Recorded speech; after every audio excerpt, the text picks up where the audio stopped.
Miami Ghost Chronicles, and I want to welcome you to another episode of Stories of the Supernatural. Wherever you find us, whether it's a video or podcast on your favorite platform, please like and subscribe to us so that you can get notification of when a new show is released. You can also find us on major social media platforms. If you go to miamighostchronicles.com, you can find links to the videos or MP3 files, which you can download and enjoy without commercial interruptions. If you're into classic horror, ghost, and adventure stories, I narrate Nightshade Diary, and you can find links at nightshadediary.com. If scary stories are your bag, and listening to encounters with cryptids, ghosts, dogmen, and other weird creatures sends a shiver up your spine, then go to supernaturalstorytime.com for links to our weekly podcasts. Noteworthy news about the paranormal world, true crime, conspiracy stories, and anything that is just plain weird can be found at eerie.news or visit the Stranger Than Fiction Stories tab at miamighostchronicles.com. Please subscribe to my newsletter on Substack. Just go to mppellicer.com for a link. I want to thank you for being part of my audience, and I think you are all wonderful. So how's everybody doing? Good? Everything is good here? Even though the show's a little bit staggered, today is the day before the summer solstice. And, well, halfway of the, midpoint of the year. And supposedly it's going to be the longest day of the year. And then, of course, supposedly, then slowly we start going back into shorter days. But that's very, very slow. And in other words, there's a certain festivals were always held around the summer solstice. And there's even a flavor of occult stuff that was done during different things, different groups, even historically or culturally. The summer solstice was, it was a significant date. So let's see what happens. I'll tell you this much, it's really hot. And I've said it before, we've finally, it's been breezy. Because I think the worst thing is when it's hot and there's no breeze. And we had a couple of weeks there, it was like, whoa. And no, it's hot, but it's breezy, which is great. I can take, and I'm used to hot weather of all types. So yeah, the thing, but and it's, let me tell you something. There's always jokes about the weatherman reports not being accurate. I don't know about where you guys are at, but where I'm at, it's been like that. I'll look at the weather report, says cloudy or whatever, no rain. All of a sudden you hear a thunderclap and it rains. Or they'll say, oh, the next week you'll have afternoon thunderstorms, which are very famous in Florida and all parts, like around this time. Not a drop. And it's like, oh, okay. Somebody at the weather people is like, meteorologist, I don't know. It's been totally off. It's been totally off with that. And the reason, and believe it or not, anybody that does any type of gardening or farming, even on a microscopic level like we do, you follow the weather. Besides the common stuff that you say, well, is it going to be hot? Is it going to rain? When you have animals and even gardening or I've got some planters outside in the gazebo where I'm growing all these vegetables and stuff. And believe it or not, I plan whether am I going to water them? What am I going to do? Are they going to die? Believe me, I'm having a hard enough time as it is. By the way, let me interject my 2 cents worth in. I used to do farming. I used to have 2 acres of what they call longans and thyme mangoes where I used to live in South Florida. So believe me, I know how difficult it is. And we were planting already grafted trees in the ground. So I know farming is hard work. A lot of people that think, oh, it's just what is it, toss the seed. But I'll tell you what, as difficult as that is that's how can I tell you, that's a long-term kind of investment as far as farming or agriculture. Let me tell you something, when you're growing stuff from seed, even though the germination process is much slower, you better know what you're doing. A lot of people are mistaken thinking that that's an easy thing to do, even on an individual basis, okay? I'm not even talking here hundreds of acres or anything like that.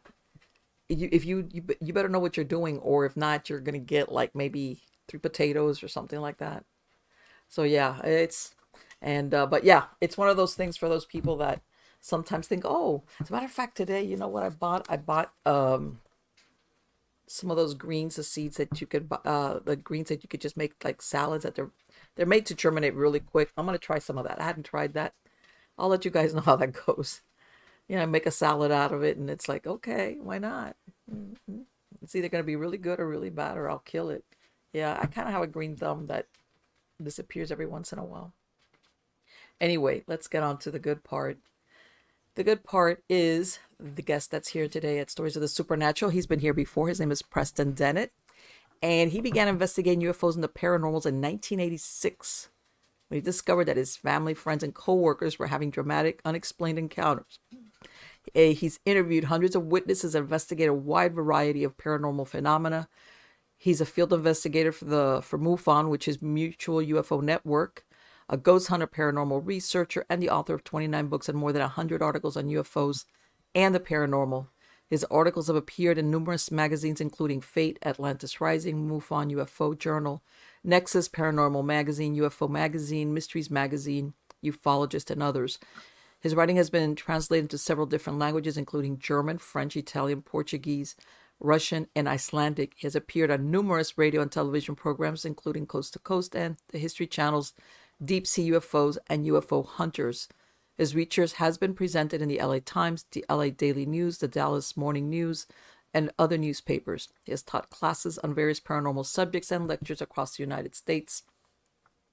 In addition to writing true nonfiction books about UFOs and the paranormal, Preston Dennett is also an award-winning science fiction author. He has sold 40 speculative fiction stories to such markets as Andromeda Spaceways, Bards and Sages, Cast of Wonders, Daily Science Fiction, Grievous Angel, Perihelion, Sci-Fi Journal, Stupefying Stories, T. Gene Davis's speculative blog, and many others, including several anthologies. After earning 12 honorable mention, he won second place in Q1 2018 of the Writers of the Future contest. He currently resides in Southern California. Help me welcome him. How are you doing today, Preston? I'm doing really good. Hope you are too. Let me ask you something. I said 29 books, but I think it's more than that, right? At the last count? Yeah, it's now 32. 32. Okay. I can't keep up with it myself. That's great. Let me tell you something.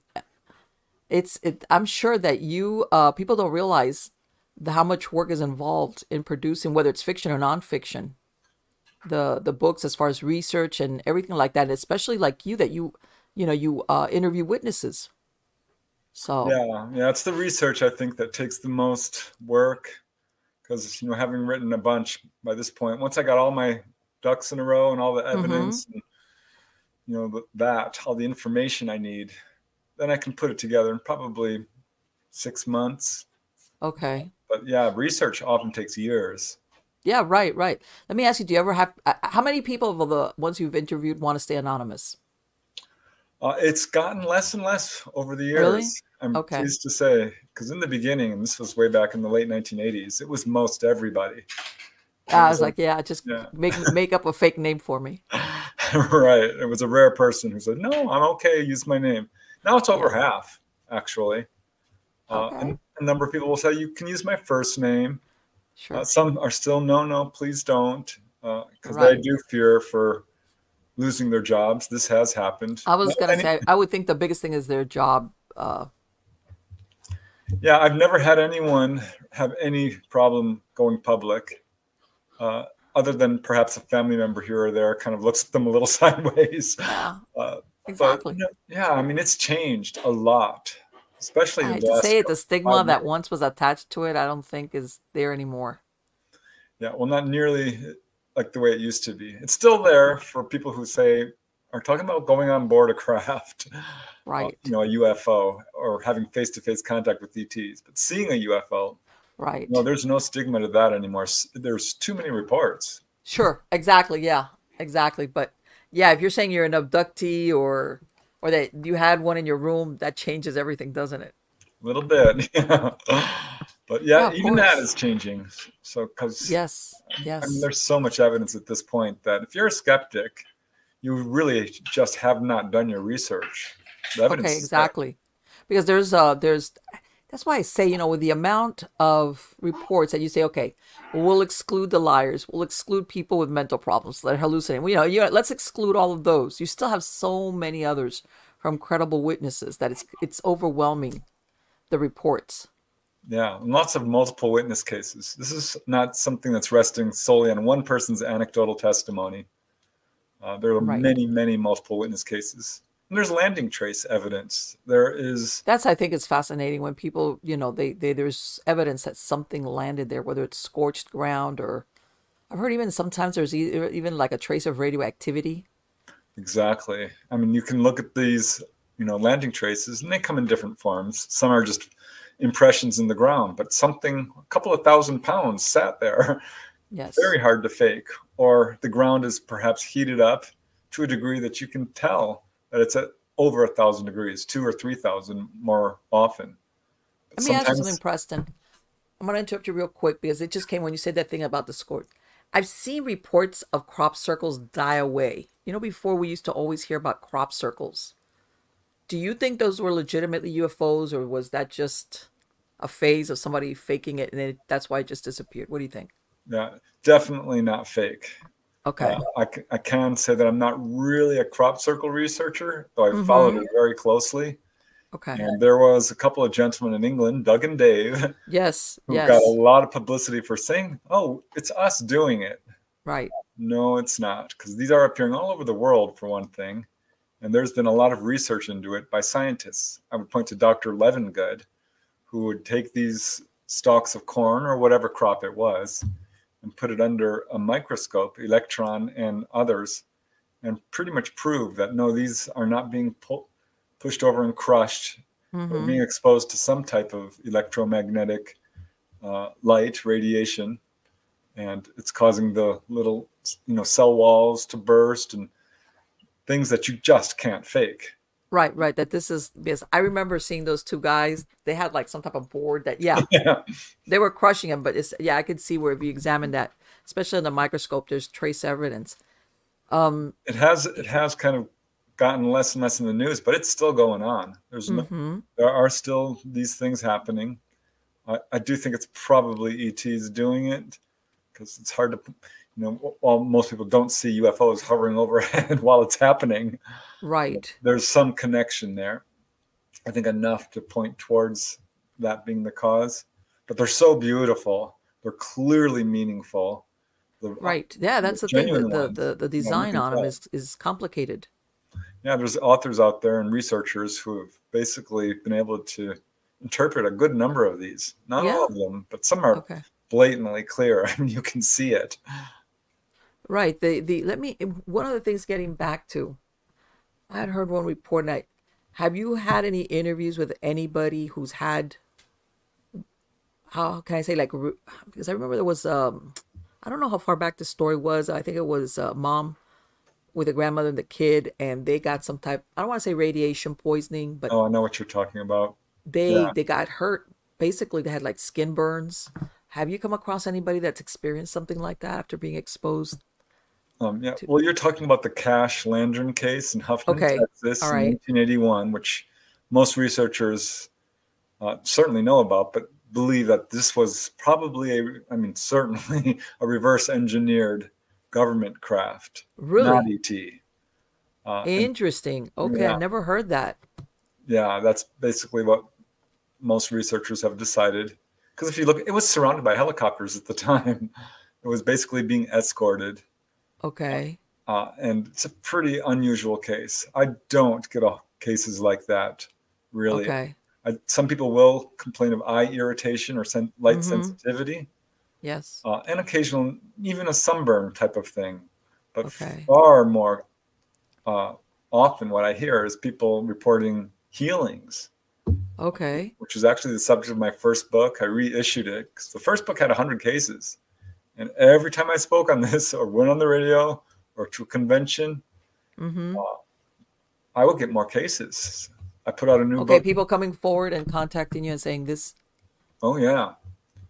I imagine, because most people, I'm thinking, if they see a UFO or they witness it, whatever, they're not looking to it to get healed, I guess is what I'm saying. Right. No, I think that is a big surprise for a lot of people. But it happens so often. I was just looking into another case in Peru. Okay. There's a couple driving along a mountain highway, and were quite shocked and really terrified, actually, to have this craft land in Uh-huh. front of their truck. Two basically human-looking figures came out, walked up to them, and placed their hands on their backs. The wife was so frightened, she fainted. The Okay. husband, he was able to maintain awareness, though he was very frightened as well. And they both felt heat coming out of these figures' hands. Now, they both Okay. suffered from arthritis, but not Okay. after this encounter. The symptoms went away. Wow. This is what we call a UFO healing case, and there's a lot of them. I've documented over 300, enough to say that healing is a part of the ET contact. This is one of the reasons they're bringing people on board. One of the main reasons, really. That's incredible. Because you always hear the reverse, you always hear pretty disagreeable experiences by people that have, been abducted and, that they're immobilized and blah, blah, blah, blah. But I wasn't aware that there was that many people experiencing healing after contact with an ET. Yeah, far, far more common than injuries.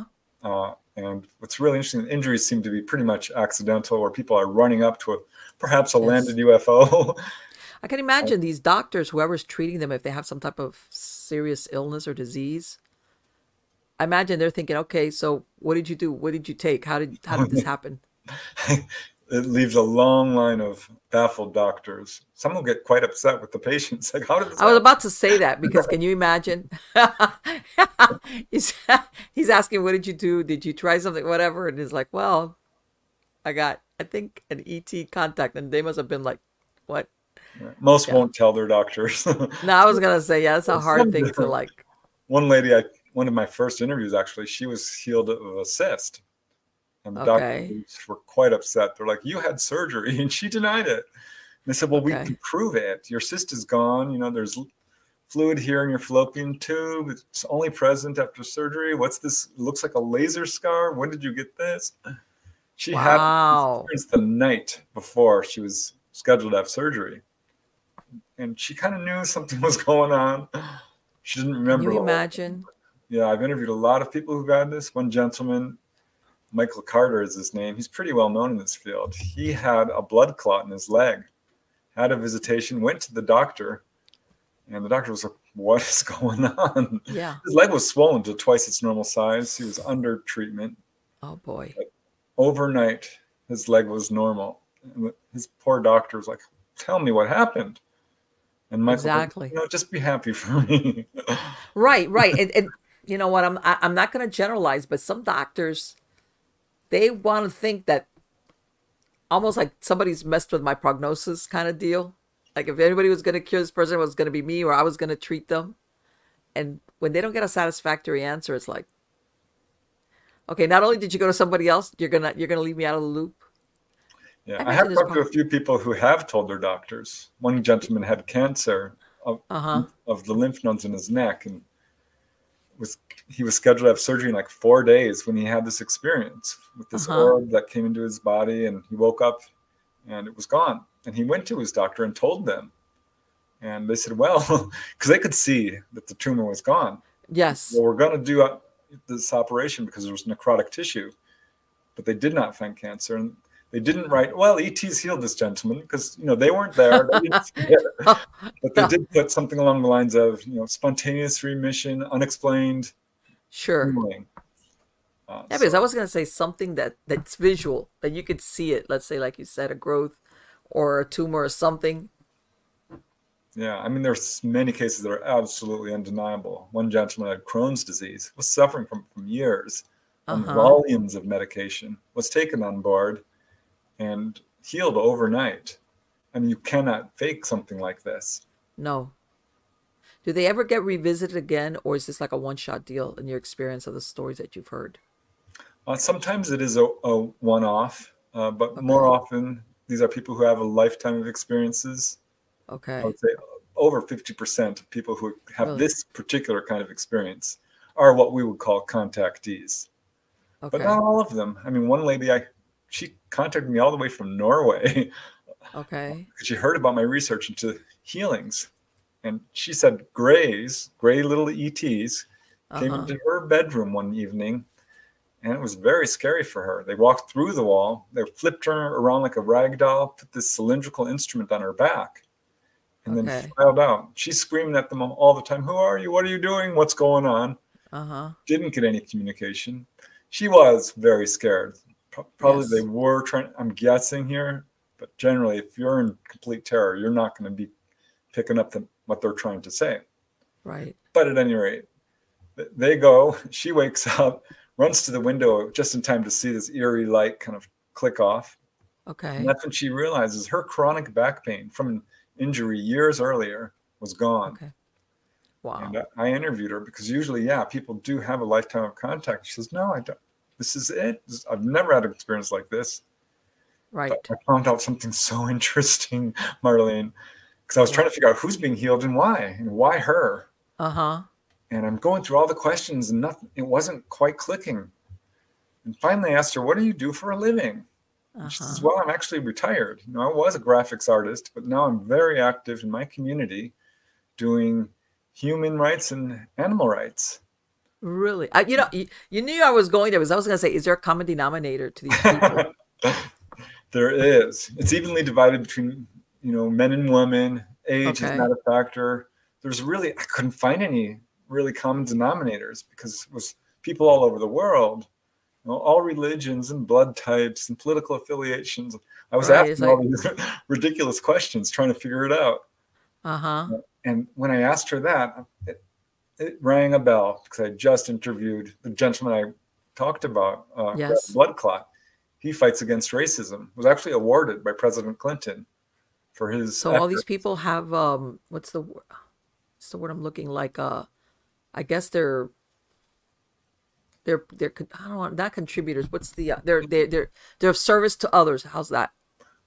Exactly that because it goes across the board. Right. Inventors, a lot of doctors and nurses, teachers, Mm-hmm. artists, a number of musicians, Okay. uh, social workers, environmentalists. Sure. People Yes. help in many different capacities, but it's an absolute pattern. Isn't that interesting? It's like Yeah. it's like, yeah, exactly. Like, in other words, that's the key component. That's very, very interesting. Whether you're willing to give back, whatever capacity, like you said. Yeah, a couple of people have asked you, like, "Why did you do this?" They said, "We're helping those who help others." Yes. So that's really encouraging to me because Yes, it is. It is. this subject is treated unfairly by the media, which is very fear-based, and it's just not true. Right. Well, Well, that's what I was going to ask you because you get like I said, the reverse, people that describe very terrible experiences as abductees, and even if they have, prolonged contact, it's like they're doing it, but it's not a positive thing for them. And which in is other words, if actually, they were given a choice, they'd wish they wouldn't have had ET contact. yeah, I rarely hear that. Okay. There's misinformation, disinformation, and frankly, outright lies in this field. Okay. I'm not going to say that every person I've interviewed is, all puppies and rainbows about this, because it can be very frightening in the beginning. But Okay. pretty much over 90% of the people I've interviewed, and it's a lot, and this Are matches up with positive. other researchers, feel ultimately that yes, this was something they wouldn't trade for anything. But yeah, in the beginning, it can be really Well, scary for no, people. yeah, I can imagine, especially if you're not. How's this? It's because there's people that out there that go looking to have the UFO/ET encounter. But can you imagine, like you said, you're in your bedroom or at home, you're not looking for it, Yeah. and all of a sudden you're right, you find yourself in the middle of this. Yeah, that's totally different. Like your mindset, because when you're out there looking for it, you've already imagined the scenario of I'm gonna see ET, an ET or whatever. You've played it out, even though it can be, I'm sure, like quite heart stopping if you do actually have one. Yeah, but if But you have let me never ask, expected it, no, no, it's really have hard for some people.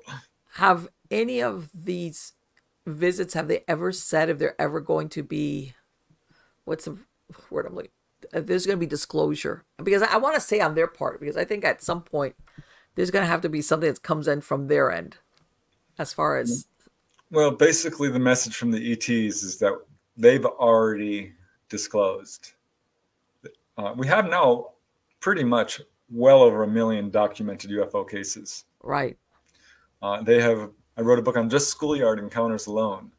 There's a very Okay. famous incident in Rua, Zimbabwe at Ariel Elementary School in Yes, 1994, I remember that. Yes, I remember right? that story. I remember hearing that and thinking, well, gosh, there's that incident in Melbourne, Australia in 1966 at Westall High School where UFOs came down, landed, everybody saw them, the whole school. Another one at Mm-hmm. Crestview in Florida, Opelika, Florida, Yes. actually, 1967, to the day, 1 year to the day after Really? Westall How High School. interesting that is. Yeah. And I found over Huh. 100 cases of this. This is part of the ET's publicity campaign. Right, right, right. Like, They and have we they always have think of it, disclosed. right. And I know that there's sightings that sometimes everybody that like certain lights that are seen at a certain time, like basically dozens and dozens of people, let's say in an area, all say, yeah, we saw these lights in a pattern or something. We've seen it. It was not like one person, scores of people. And then it just goes away. They just don't pursue Yeah. it. It's really interesting because I've been looking into this. And if you name a city anywhere Right. or country or what have you, and if you do your research, you'll find that at one point or another, there was a huge wave of sightings over that area. Where it's very much like a book tour or a concert tour. Right. They'll come and they'll do their publicity and they move on to the next location. They're working Right. very hard in a very clever way to announce their presence in a way that's not going to cause huge waves and upset society. People to run around pulling their hair out going, that's it. Because, Yeah. there's always, I always think of that, something lands on the highway I-95 or something. There's a major highway is like can't be overlooked, can't be poo-pooed. Yeah, I can see where some people would not handle that too well, not at all. Yeah. But now we're at the point where pretty much everyone knows what a UFO is. Oh yes. At least 10% of people have reported an encounter. I think it's probably a lot higher than that because most people don't talk about it. Yes. But Do you think there's very hybrids? effective. Do you think they've made hybrids with us? Oh yeah, this is so interesting to me because Okay. we have reports of human-looking ETs Okay. looking just like us, which raises all kinds of implications about human origins and our relationship to them. Yes. But all reports, almost without exception, not all, but pretty much, are humanoid in form, Right. looking very much like us. And the message from the contactees is universally, we are you, you are us. We share a Okay. common heritage. They Okay. basically view us as their children, or brothers and sisters even. Right.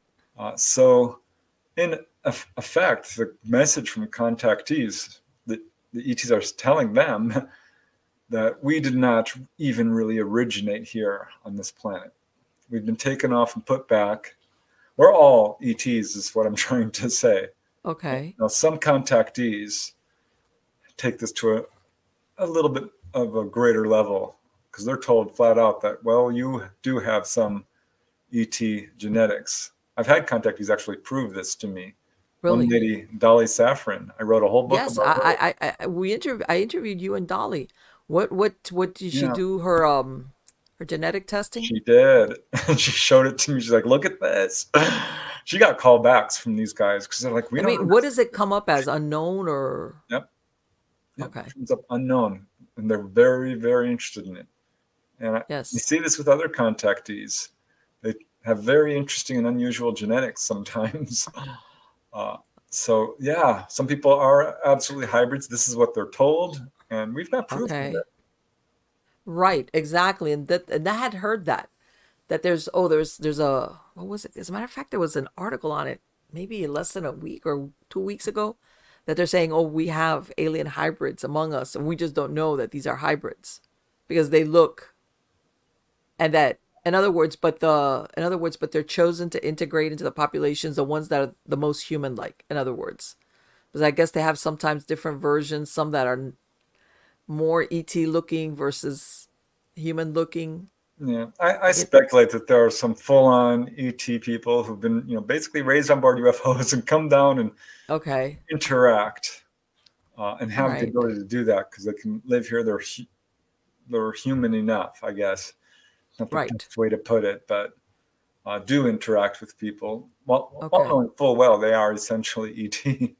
But there's many Right. people here who probably don't even know it, Oh, sure.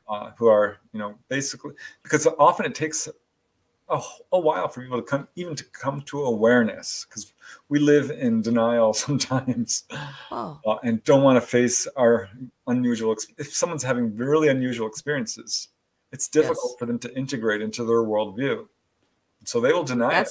That's a big hurdle to go over, let me tell you. Yeah, they will ignore it. They'll put it in a drawer.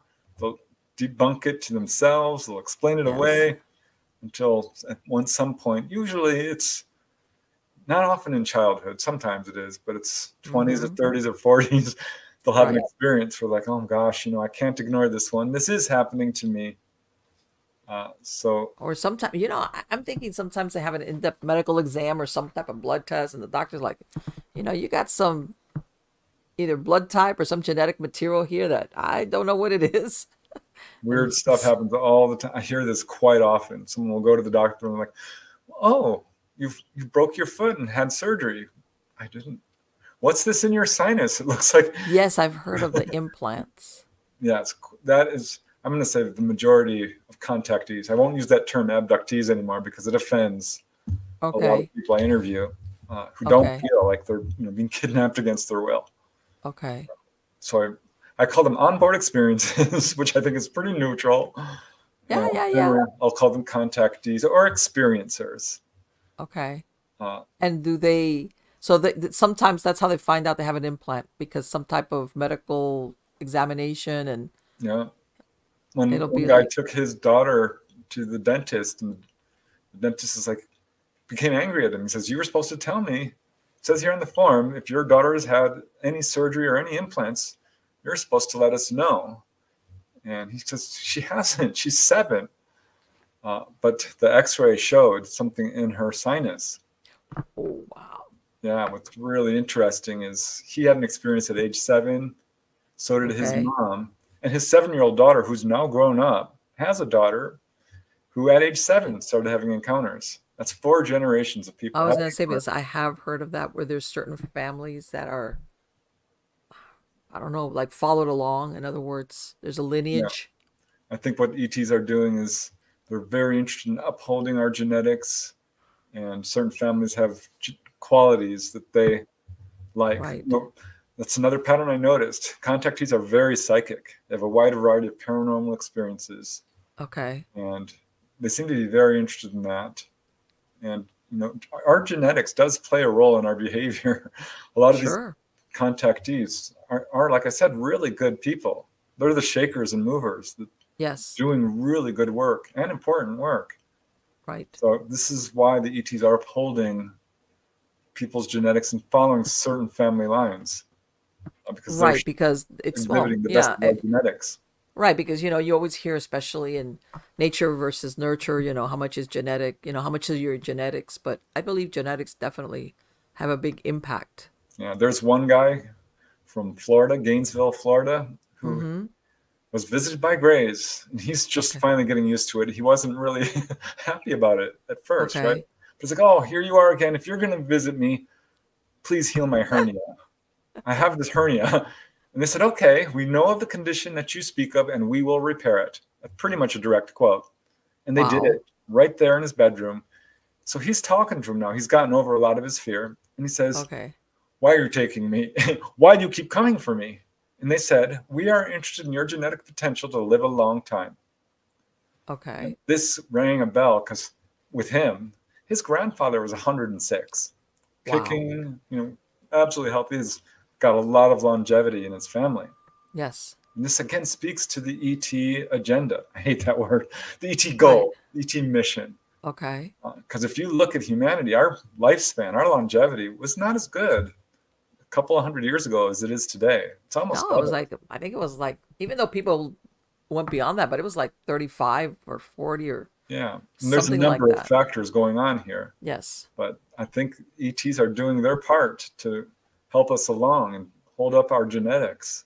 Even more mortality rate for children was very high uh Yeah. during But to that hear time this span. ET saying, we're interested in longevity, that's good news. I mean, that is Yes. awesome. again, speaking towards why they're here. And the thing is, how's this? It's that we have the potential for longevity. Because there's certain animals or species that it's not a question of nutrition or nature, environment. They're just built to live X amount of years. A dog, a cat, for example. But I guess human beings have the potential, and probably that's maybe what they're exploring, way beyond what we've been living or dying, in other words. Yeah. It's not like, oh, well, you know what, the giant you can't, tortoise. this is the best you're going to get. Sorry, that's the way your genetics and your construction of your body is. Yeah, well, it's certainly interesting because we do seem to be experiencing an increase in longevity. You know, that makes me curious to do a study about animals. Right. I wonder if they have experienced an increase in longevity. I don't know. But now you've That would be me very intrigued. interesting. That would be very interesting. Because, you know, as a matter of fact, there's even, let's say, breeds of dogs that are supposed to, you know, some are known to live longer. Others, it's like, oh, there's like 10 years, give or take a few years, but that's it. Yeah, certain breeds have an life expectancy of fill in the blank. Right. And then you hear the fun. outliers, cats and dogs that live like a long time. Yeah, and this speaks to another message from the ETs that many contactees get. And they're just trying to give us a little reminder of what we should already know, is that we are, in fact, immortal beings. Yes, we die, but we just shed this body like a pair of clothes. Yes. And it's so interesting to hear contactees talk about how the ETs view death. They're not afraid of it. They don't view it, you know, it's not something that they experience grief over either, because they're so psychic. They can immediately communicate with what we would call spirits. Exactly. I mean, ETs die too. They go on to the other side.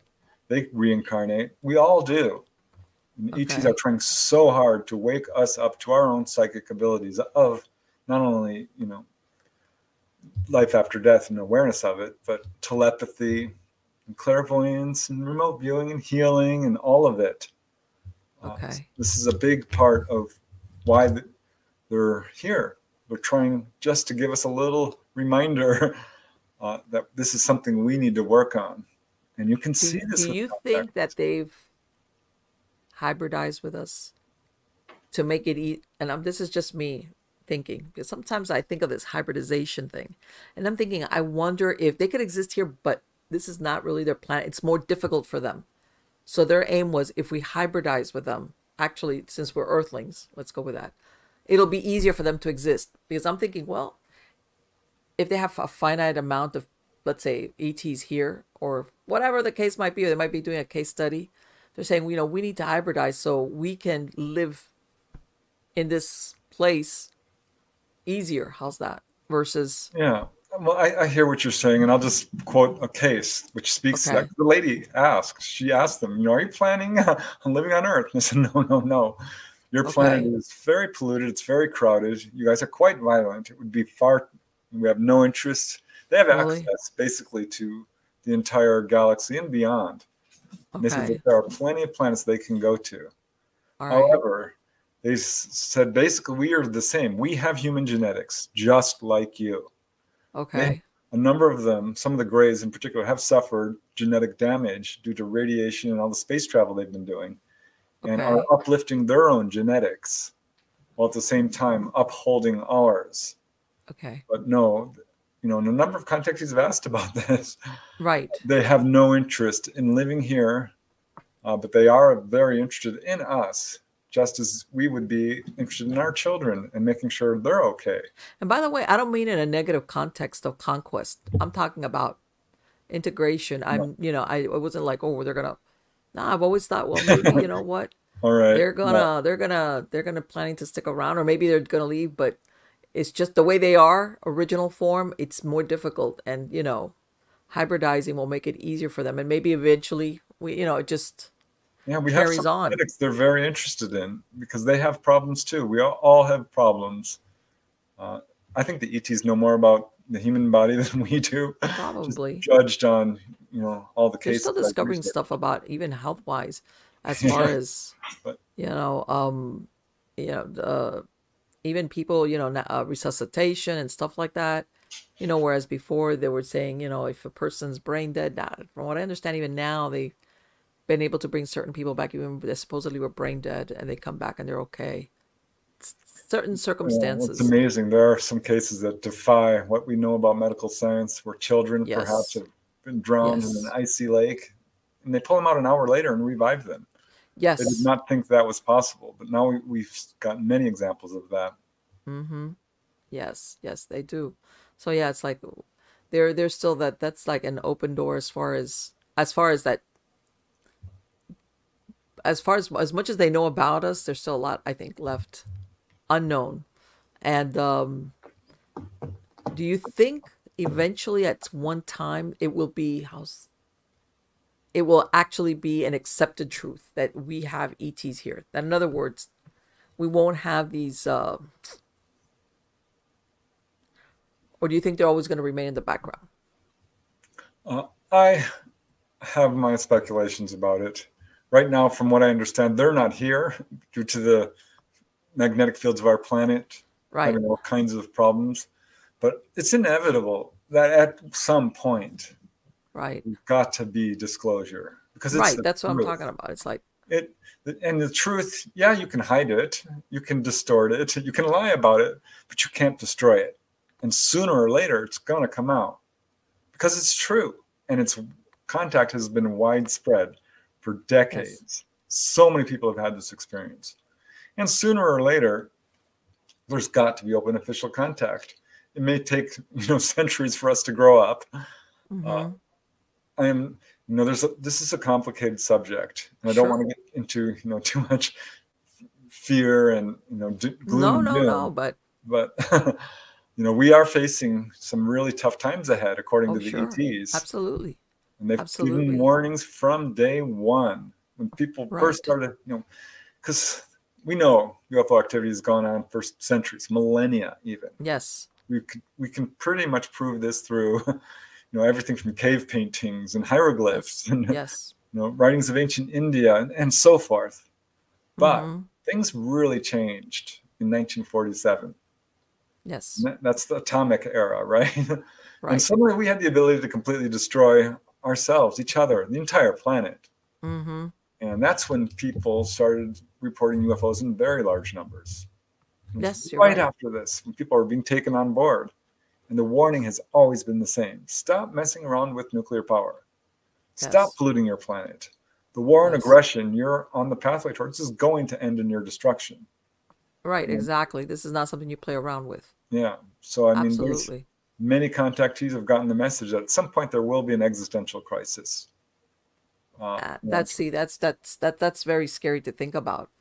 Do yeah. you think how many of these, especially not the contact, but the whether it's UFOs or just lights, how many of those do you think might be us, as in us humans, but it's a engineered Yeah. product that people mistake it for a UFO, Yeah, as in I think off this is, planet?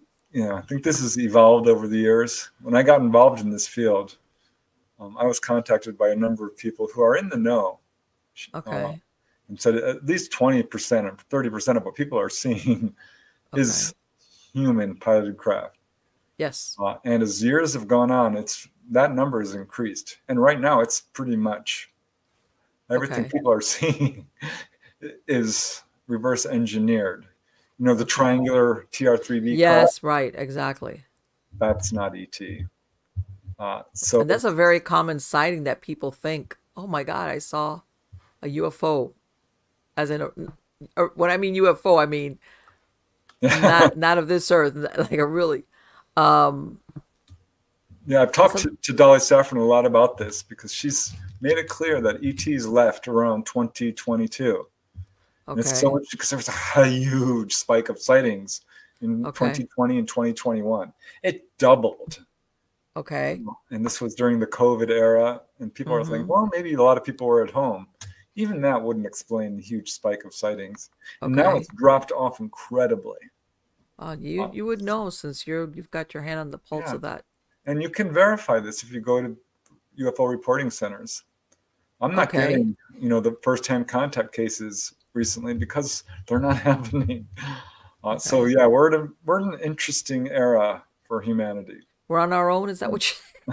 Well, no, they're You watching guys figure it over out. us. They are watching over us, and if it comes down to a complete existential crisis, Mm-hmm. many contactees have gotten this message of the sky Okay. filling with craft and scooping people on board. Okay. Now, that's not to say everyone's going to be rescued, and we do need to remember, living in fear is not the answer. Oh, of course We not. are Of course immortal. not. All of us pass on, so it's no big deal if suddenly you But you have know to leave what, Earth. Preston, the problem with that, and this is, I'm not saying that that's not a possibility. And as a matter of fact, but we also can't not look for our own solutions. And you know what I'm saying? 100%. Yeah, ETs It's have like, turned out oh, too. well, the ETs are going to come and save us. And so I really No, don't have to worry about this. And it's like, that's not good no. either. We can take Contactees have said, responsibility for "Just ourselves. come down, and your Yeah, life yeah, will yeah, take yeah, over." exactly. Like, no, we're not doing that. You made Yes, your mess. You have to yes, clean it up. right, That is exactly. And very I clear do know of message. people that think exactly that, that if it really, really, really gets bad, don't worry, the ETs are going to come and they're going to save us. And I'm thinking to myself, that's a cop out. No, That's like, not to I'm not worry. going to worry about this because don't worry, the ETs People will. have asked me if there's a nuclear war, will they stop it? I Oh my don't God, I don't think even want to so. think about that. I don't even want to think about that. No, I don't even Remember, want to. So I don't I, want I to go to the dark places because life is. We're here to enjoy and have fun and move past yes, of fear and course, of grow course. up. But Yes, people do need to understand what's going on at the same time. yes. Ignorance is not bliss. It really isn't. Well, Knowledge no, is for some power. people though, they'd rather, because I understand the scope of the problem is pretty huge. It's like it's existential. So it's like I'm not gonna think about that, one of those things. But it's like, but you got to. I mean, nobody's telling you got to take care of everything, but there's something that you could do at your what's the at your level, Now, within your individual scope. what's really interesting to me is because I study contactees. This is where I've put all Okay. my efforts and research. And you see these patterns. Another pattern I see is they're all moving off grid. They're starting Really? their own gardens. They're Yay! I'm not a contactee, but yeah, I got the message. I you got the may be. message. A contactee doesn't have to be pulled on board. Contact Okay. comes in many forms. They may just, Okay. show a UFO to you once. They might send Okay. a message. A lot of Okay. people get inspired Right. and don't necessarily, recognize that it might be coming from another source, or they get Yes. the message from someone else who's told them, who is a contactee. But that is a message that a lot of contactees are getting, and you can see this because there's a huge interest in moving off grid, becoming independent, Yeah. moving Yes. away from government reliance, who I don't think Yes. have our best Yes. interests in mind anyway. So, No, of course. No. I mean, I like. I want to say we had been thinking because I was born and raised in Miami, in the middle, very urban, very urban. I saw it grow, and I want to say that even pre-COVID, we were thinking of moving out because it was just too much density. We had been thinking always, let's not go to a smaller city. Let's go to someplace rural. But my mom, she had dementia and I couldn't move away. And she passed away in December of 2019. She was 90 something years old. And that's when we started. And it was like, yeah, we're going to go. And we did it. It was a crazy, how's this? If you think ahead of time, what would be the craziest time for you to make a huge move? That would have been like, not now, not in yeah, the middle of this COVID thing that was going on. And we did it. One of those things that you're like full steam ahead. And I mean, we had already done farming, but we were doing it more for agricultural productivity, not really because we were like you're saying, I'm going to go off grid or things of that nature. that But was an up here, interesting yeah, time because that was, it was a real tough time for all humanity, really. But it woke yes, a lot of people up. So many oh people quit their yeah, job and they're like, you know what? I'm not happy. I'm not doing this anymore. I'm going to follow my dreams. right, right, right. Well, I think it's also what's the word? It's like sustainability, like people got into you know, I mean, out here we have wells. I have another well. I have chickens. I have planters Yeah, and stuff like yeah. that. And you figure stuff out just along those lines of, okay, if I had to feed myself, could I? All right. Exactly. You know, I feel and for people who are stuck in an apartment, and I'm like, well, if you have a window, you can grow tomatoes and yes, you strawberries. can. You'd be surprised how You many know? things you can grow. Even if you have a balcony, you can grow a lot of stuff. Yeah. Yes, yes, you can. And get some bags of rice and beans, and you can sustain Yes, yourself for of course. quite a long time, and with at a very low price. Let me tell you something. I have what my husband calls a stash of rice and spam.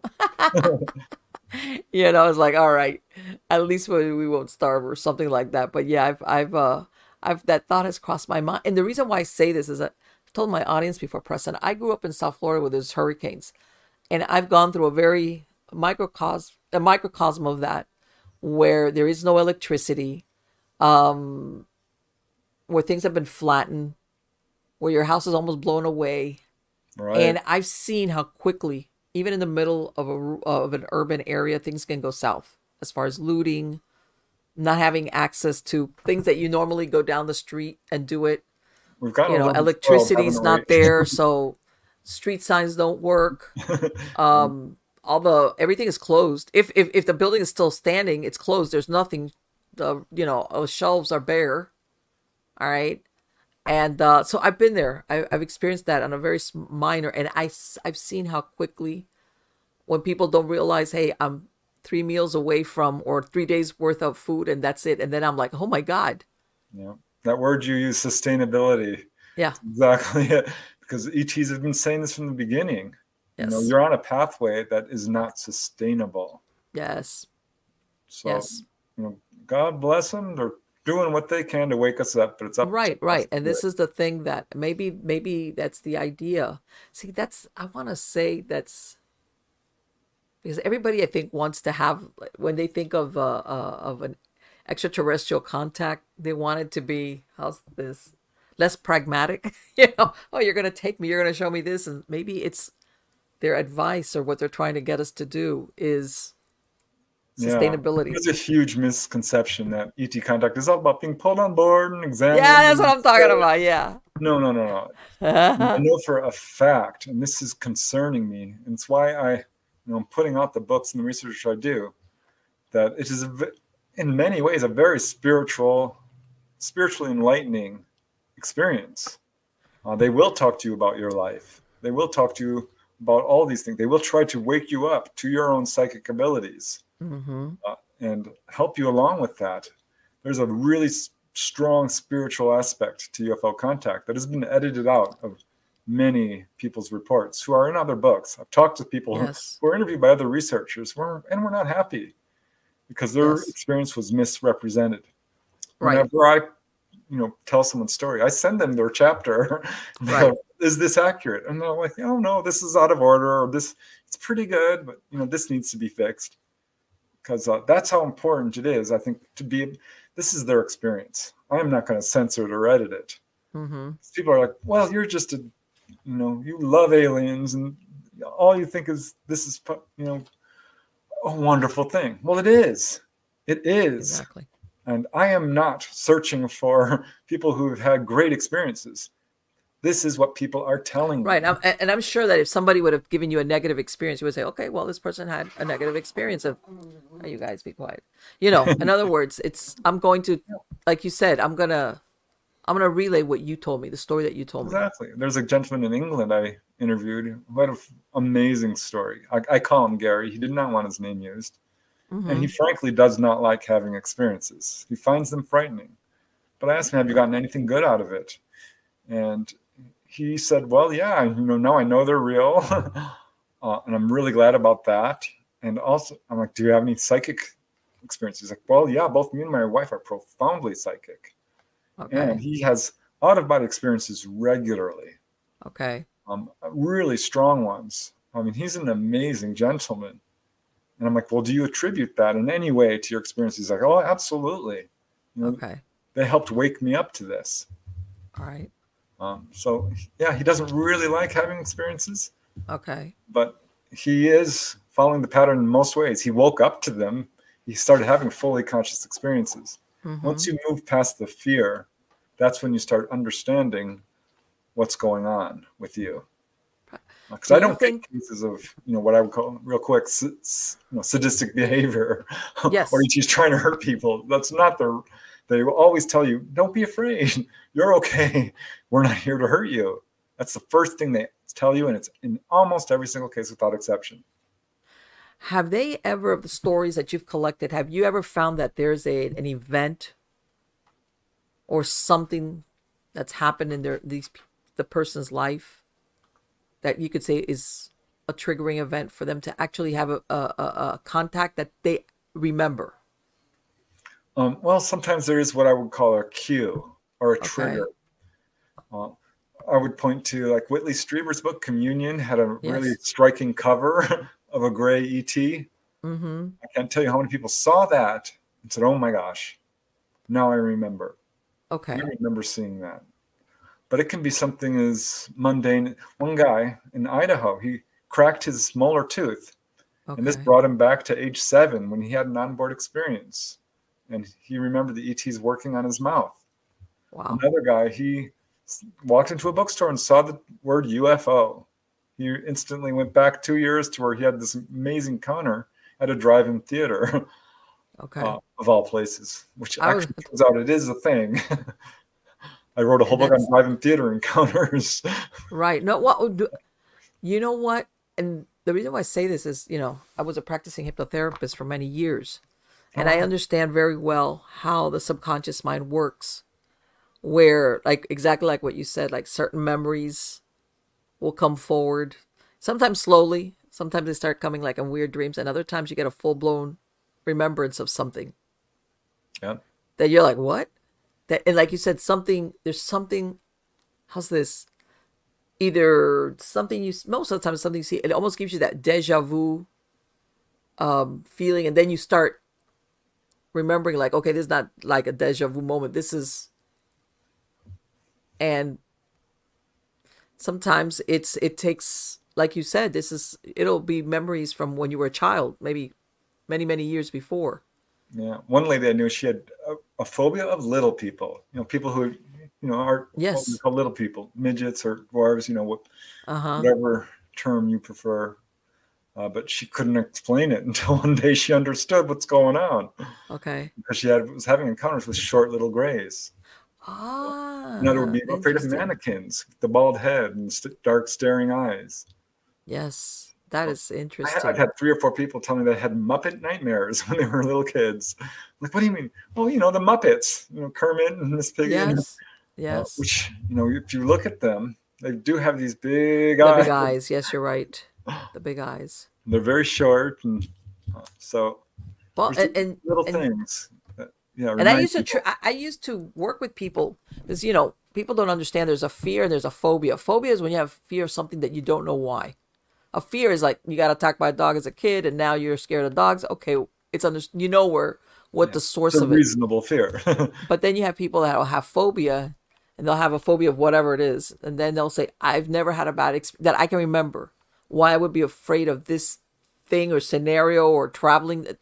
They don't, understand why, and they can get very a dramatic response if they're around that. It's like a trigger. Yeah, some of these Sometimes, connect to past lives, I think. yes, yes, there it is. That's certainly what I found, because I've researched not only ETs, of course, but ghosts and past lives and all the Mm-hmm. paranormal, because there are some really interesting connections Yes. between, NDEs and Oh no, even now with Bigfoot. the amount of people now that can be resuscitated, you have a lot of stories of NDEs. I love those stories. They're so encouraging. Yes, yes, Beautiful to know that we do survive death. And right. um, Well, and before it was well, I'm not gonna say rare, but we just didn't have as much ability to bring people back from trauma or, you know, but now more people know how to do CPR. There's a lot of ways to bring back people that supposedly are dead, and then you have those stories that I think it was Dr. Moody who started with what was it, back in the 80s, yeah, that he started describing other people having these experiences where they would basically have, in some cases, be given a choice, and some of exactly. them didn't Yeah. even want to come back. Some were like, nah, I don't want to go back, but you gotta. His book, Life After Life, I think it was called. Yes. It's so popular. It was selling 100,000 copies a year I for believe it. decades. Yes. That's how much people Yes. were resonating with this and really searching for this kind of knowledge. So, Yes, and I think a lot of doctors, even back then, were witnessing things, but they wouldn't talk about it because I think it was back then, as far as the medical field, there was a big stigma as yeah, far as, it's you so know, that, unfortunate because that's not science. That's not how you no, of build course not. knowledge. Even in the UFO field, it was really interesting because this was a new subject in essence in the 1940s and 50s. Mm-hmm. UFO investigators, researchers wouldn't touch any accounts that involved humanoids. Wouldn't touch them. Really? It was just, let's study the UFO reports. Anyone who's seen Right. humanoids, they're crazy. Really? Wow, you would think on the contrary. Yeah, and of course that they had to study them because there were so many reports at some point. But the same was true for accounts of UFO crashes, like Roswell. Mm-hmm. Or there's several of them that are pretty well known in the United States alone, and those were taboo for years Yes. until the Roswell case really kind of hit the mainstream in the 1970s. Exactly. Right. Well, Roswell, from what I understand, the gentleman that basically found it, I think, from what I understand, Yeah, Mac Brazel. yeah, Mac Brazel, he was not happy after the fact. Like, I think he felt like why did I do this? Like, why did I come forward with it? Boy, did I make a big mistake. Yeah, Yeah. a lot of people suffered and kept quiet for years. The intelligence Yes. officer, Jesse Hmm. Marcel, the Yes. head intelligence officer, suffered incredible ridicule with people telling, "Oh, it was a balloon." He was forced to say it was a balloon. He Oh, knew right, right, darn right. Of well it course. I'm wasn't. sure that he was told you better and like, all right. Yeah, many people were physically threatened, and there's some reports. That's what, from what I understand, they said that Mac Brazel, prior to him, people from the Air Force Base coming over, he was talking about it. And they said that when he came back, he didn't want to talk about it. He said that years afterwards, you couldn't in other words, he was not interested in talking about that subject.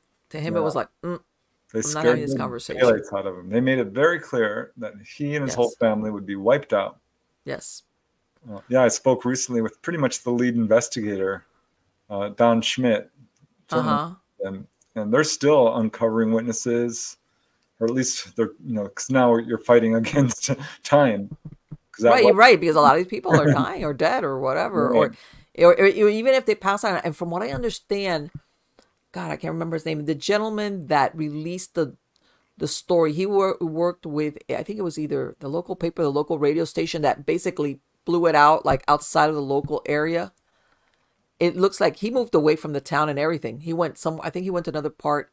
In other words, I think he got a talking to us as well, and he just like left town afterwards. He Yeah. traveled and set up shop somewhere else, but they think he was another one that got like the speech of, because apparently he was the one that let it get out beyond that local, Yeah. Even today, there are area. family members who are afraid to talk about what their parents Yes. experienced. But Yes. now there's some 300, 400, 500 witnesses to that case alone. Yes. It's undeniably documented. It did happen. The Yes. Air Force released a book saying it's explained. It's a mogul balloon, which No, well, researchers were. I think Mac Brazel even said that he had come across balloons before and he knew what they looked like. In Yeah, other words, it's not like I don't know what I'm looking at and I'm thinking, oh, this whatever it was that he, like, in other words, but I can understand where here's this guy who's a rancher and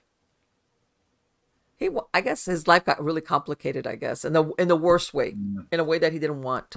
to me, the most important takeaway from all this is that we do know that our governments, I use that term loosely, or the Yes. cabal, the secret government, do know what this is. Despite all Yes. their denials, they have the hard evidence. They know They it know is what? being covered up Yes. and has been for, well, in excess of 80 years now. So You know there's what? a I number of recently started different watching the X-Files again, and the X-Files are now what, 30 years no, something, or 20 something long years old. And when you watch it, it's really funny because you see, like you said, the background, this thing of the government, and back then it was like, oh, this is a great series, but it was totally fictional. yeah. And now I'm looking at it with different eyes. That's what I guess I'm trying to They say. put a lot of truth in there. Yeah, but back Yeah, then what when it how came poorly out, fictionalized. people didn't get it. They were just, that's why I think it has such a following, because people was like, wow, this is a great series, but Yeah, and I think and part of it was because it was revealing truths. Because yeah. people know what truth is. You know, Oh, be quiet, the Ginger. American people they're far more intelligent than I think given credit for. Yeah, I know it was. Well, we're basically trained to fear, and we're living in a lot of Yes, delusion and disinformation. yes, yes, There's a lot yes. of people who know what's going on. They're tired of it.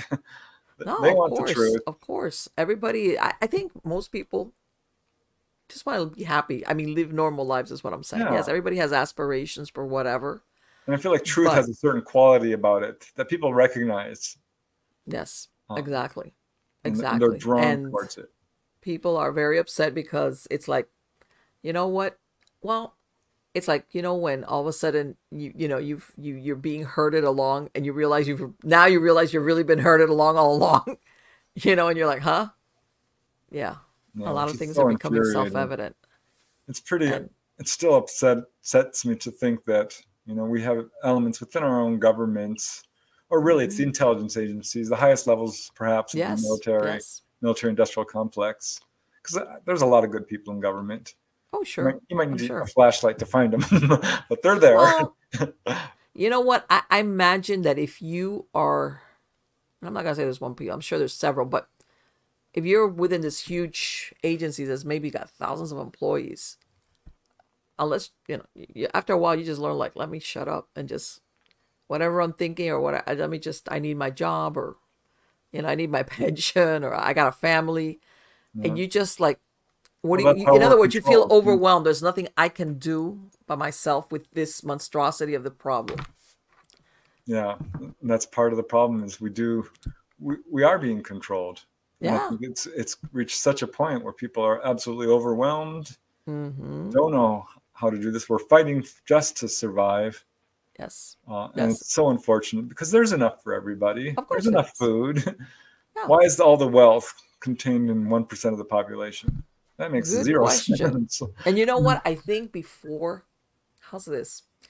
I think before, everybody always knew, okay, there's people that are really, really mega rich, but it's okay, whatever. They've always been around. In other words, but now people are really getting the idea of just how little we have. When I mean us normies, when I mean the rest of us versus It's them, normies. Yep. it's like, wait a minute. It's a very big, and it's become apparent. Whereas before, people knew, yeah, there were these super wealthy people that would jet set and have this. Oh, okay, whatever. Remember? Well, I don't know. Maybe you're. Remember they used to have this show called Lifestyles of the Rich and Famous. Yeah, it's with You Robin know, Leach. Robin Leach, yes. And it had a following, and it was like, okay, watch these people have this glamorous life and Monaco and all this. But it was like, it didn't affect you until you started really, now I think lately people are getting a better idea of just how unequal that is. Which Like, is so, bringing it back to the ETs, because yeah, people who have contact with the ETs get an incredible glimpse into a society that doesn't have money. No, they don't have a federalized system of government, or wow. there's no galactic federation. That Of is, course, they don't, I can imagine that. they're a cooperative. They work together in peace and harmony in the pursuit of knowledge and truth. Sure, exactly. And people, the contactees who have We're, woken we're, up to we're, contact come we're back to far the from that. earth, and they're in We're far complete from that. culture shock. Yeah. We're far from that. Have you ever had, by the way, now that we mentioned rich and famous, have you ever had somebody either rich and or famous contact you with a story and experience? There's been a few cases where mega celebrities were involved. Really? Okay. And they wouldn't talk to me, and I understand that. But I did Okay. investigate a case on Catalina Island involving 12 people who had an Mm-hmm. incredible encounter, and these were up and coming actors and artists and Okay. photographers. and one became a mega famous sitcom actor, and Okay. the other became a mega famous science fiction franchise actor. Okay. And you would recognize their names in a second. I do know who they are, and I'm sworn to secrecy. Okay. But yeah, that does turn up. Okay. And I know for a fact that there are some very famous people who are contactees who are not coming forward. Yes, that's where I was going with this, where some of them are like, it's as much as there is no stigma, still they're like, oh, I'm just gonna leave that out for a while, you know. Yeah, I did a study on those who have come forward, and I was shocked to see how Okay. many. Fran Drescher, she's really well known. But Yes. lots of musicians, of course, John Lennon is often cited, but we've got Miley Cyrus and Demi Lovato, the Moody Okay. Blues. Okay. I mean, there's a lot of actors who have come forward. Roma Downey Jr. saw a UFO. Wow, I Cindy did not know Williams of that. Laverne and Shirley. Dennis Okay. Weaver. I mean, there's a lot of Johnny Cash. Johnny Cash? Oh, yeah, Really? he sure did. Like the Man Elvis, in Black. he probably was a contactee. That's fascinating. Yeah, it's really cool. And a lot of sports celebrities as well. A lot of musicians, actors, and sports celebrities. I found about 100 of them who you would know all of their names. And you know what? And you always wonder, like, after you had this, whatever the experience was, whether it was an actual contact or a sighting, makes you like, how did it affect their life or their worldview? Because let's face it, there's no way that you cannot not be affected by that. There's Oh, just yeah. isn't. Yeah, I forget his name, a really famous baseball guy, had a close encounter with his wife, and it was essentially just a sighting, but it was close up. He said Mm-hmm. it changed everything for him. Right. He That's had a what I'm talking complete about. different outlook on life. He started playing much better because he Yeah. says, you know what? That's not what's important. I'm just going to have fun doing this. Yes. And it Yes. improved his game tremendously. But people talk about that all the time. Mm-hmm. Just even seeing a UFO can be what we would call a peak experience Yeah. because it Of course. challenges you emotionally, mentally, spiritually, Yes. psychically, all of this. It's a really profound, life-changing event because it affects your Yes. core belief system. And things are Well, never the because same. let's face it, we get caught up in our little lives. But I mean little. Everybody understands, like we are the center of our universe kind of deal. Yeah.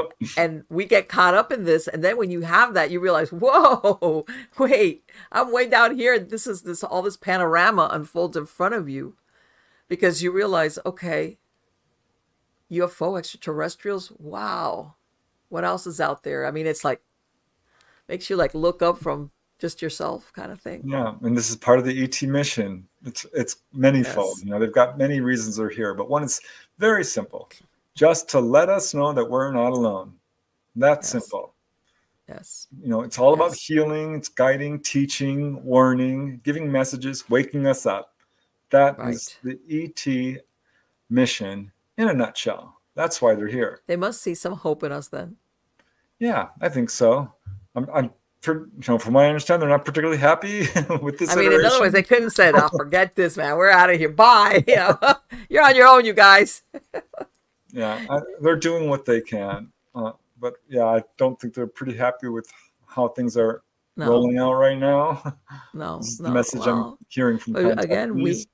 we have to like really like figure this out on our own though, because at the end of the day, ETs, we're the Earthlings. We have to we have to take ownership of our planet. Like, hello, Yeah, we, I the know a lot of people decisions we feel make. overwhelmed too because what can you do? Well, each of us can play a part. Of course. Each of us can move off grid and become independent to the degree that we can.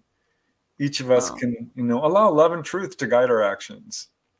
Each of us can make an effort to pull ourselves out of delusion and well, do you fear. think that there's power? I believe so. I believe there's power in conscious thought, whether you want to call it prayer or just what's the word I'm looking for? Where there's a collective push towards something, like physically, obviously. You can't fly to the heads of state and say you're going to do this and not do that. But in other words, that you were speaking of psychic, envisioning a certain outcome, Yeah, everybody on the same page kind of deal. I honestly think, whether we experience it consciously or not, we are a telepathic species.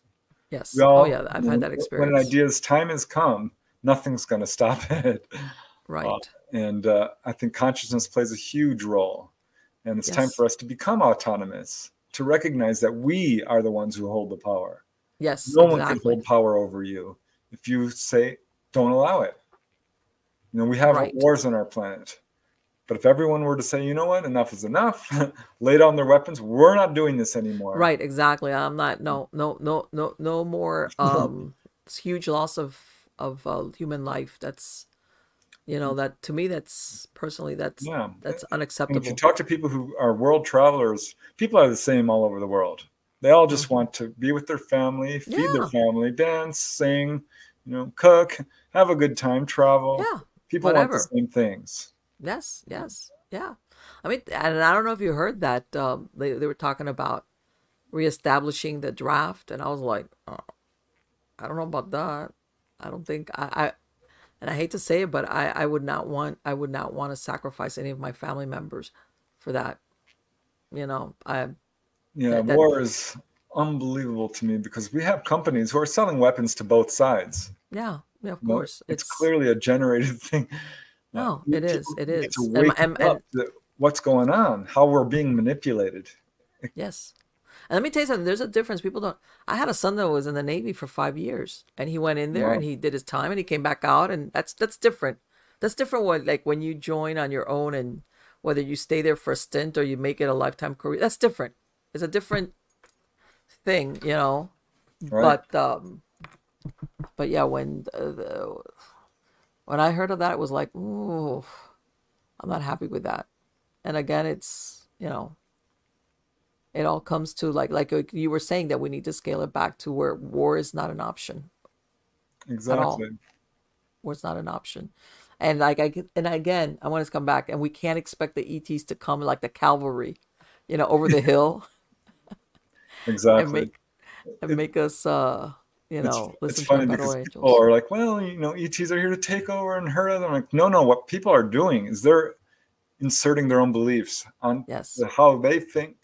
Since we treat each other so heinously, they Mm-hmm. assume that this is, what a stranger is going to come and do. Yes. Because this is how we've been trained and this is what we've experienced. But it's simply Mm-hmm. not true. It's really not.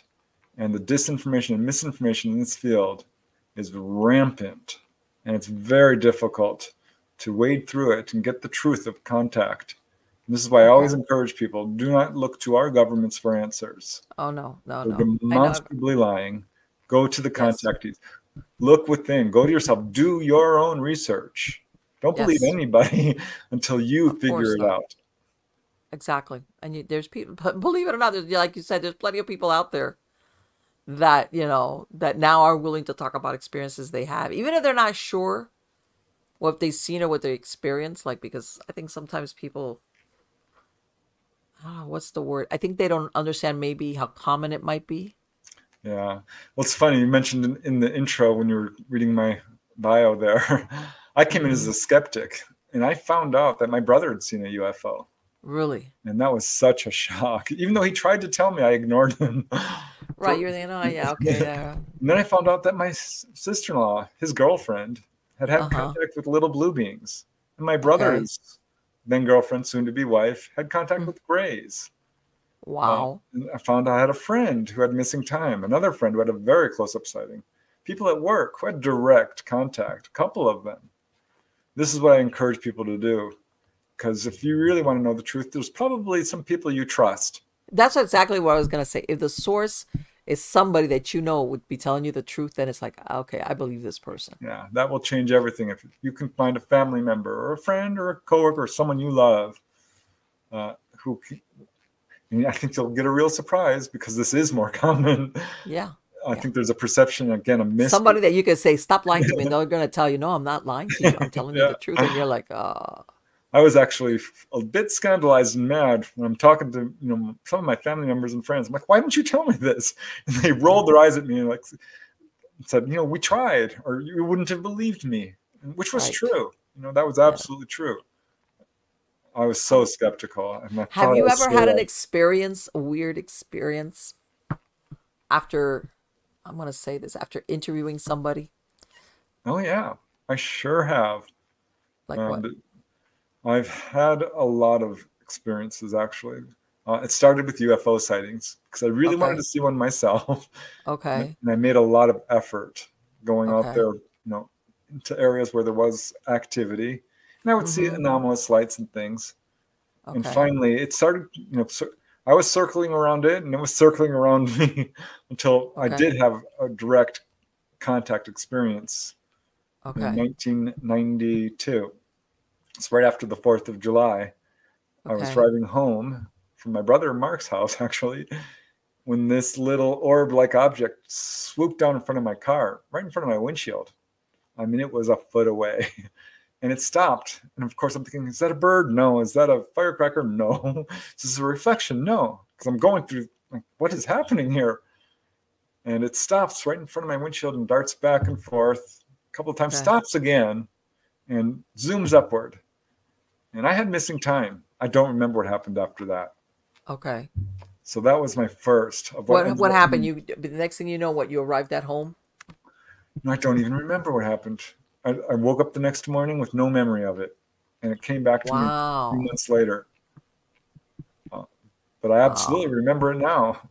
I mean, that's my Yes. story, and it's sticking to me because it Right, happened. right, right, right, right, right. Because you hear of that, of people like, and all of a sudden I look at my watch and it's like 3 hours later, and like Yeah. they can't. And I've I've had heard a of people number of waking studies up after like that. parked in their cars and they're like, "How did I end up here?" And But yeah, I've seen ghosts. I went ghost hunting, and I experienced it. And okay, I experienced astral projection as well, because that was okay, something you could personally pursue. I thought, well, this is interesting. yes, 'Cause a lot of the time you're, at a loss to try to prove something to yourself until mm-hmm, you have the experience. yes. With That's all it astral takes. projection, you can do it. Anyone can do it. And I'm like, Yes. oh my gosh, there is life after death. My first OBE was undeniable. And it came right on the heels of all of this going on at once. I'm doing ghost hunting and UFO research. And Yes. I discovered this. I used to attend a UFO meeting. We had like a meetup group. This was back in Miami, and they would bring in people to do presentations. That people from MUFON, and you know how everybody gets to talk. And I had several people come up to me. It was really weird, and they would tell me, after I had this experience, either I saw lights or this, I started having paranormal experiences. It was really weird. I don't know why. Back then, there was like they couldn't understand why all of a sudden they had this one experience and then this started going off at their house. Yeah. And one was just one lady had told me all she had seen was the lights. Another one, then she started getting visited in her bedroom. All right. But then she had started having paranormal experiences inside the house. And she was like, I don't understand. Because she always thought, like many people, like one thing has nothing to do with the other. And it wasn't a question of seeing like a ghost or anything like that. It was like more telekinetic or poltergeist activity kind of thing. Yep. It's, And she was like, I don't understand. yeah, What? I struggled to understand this for years. I think I've got a little bit of a closer handle on it now. Yeah. But I think what's happening is, a contact experience can be, in effect, a huge wake up call. Mm-hmm. And it can trigger you to start thinking out of the box, to start meditating, Yes. to, and if this happens a lot, people will start having poltergeist activity. That's Mm-hmm. you. This is your Yeah. bioelectric field, suddenly reaching a level where these abilities are waking up inside of you. Yes. Because so many contactees will start experiencing mediumship or Yes. physical levitation. We've got 20 Mm-hmm. cases or so of that, where people will Wow. physically levitate. And this is not the ETs doing it. This is them. This is us. They must that talk about wigging out. Wow. Yeah, I had one guy contact me from Europe in tears, basically saying, I'm so glad you put out this.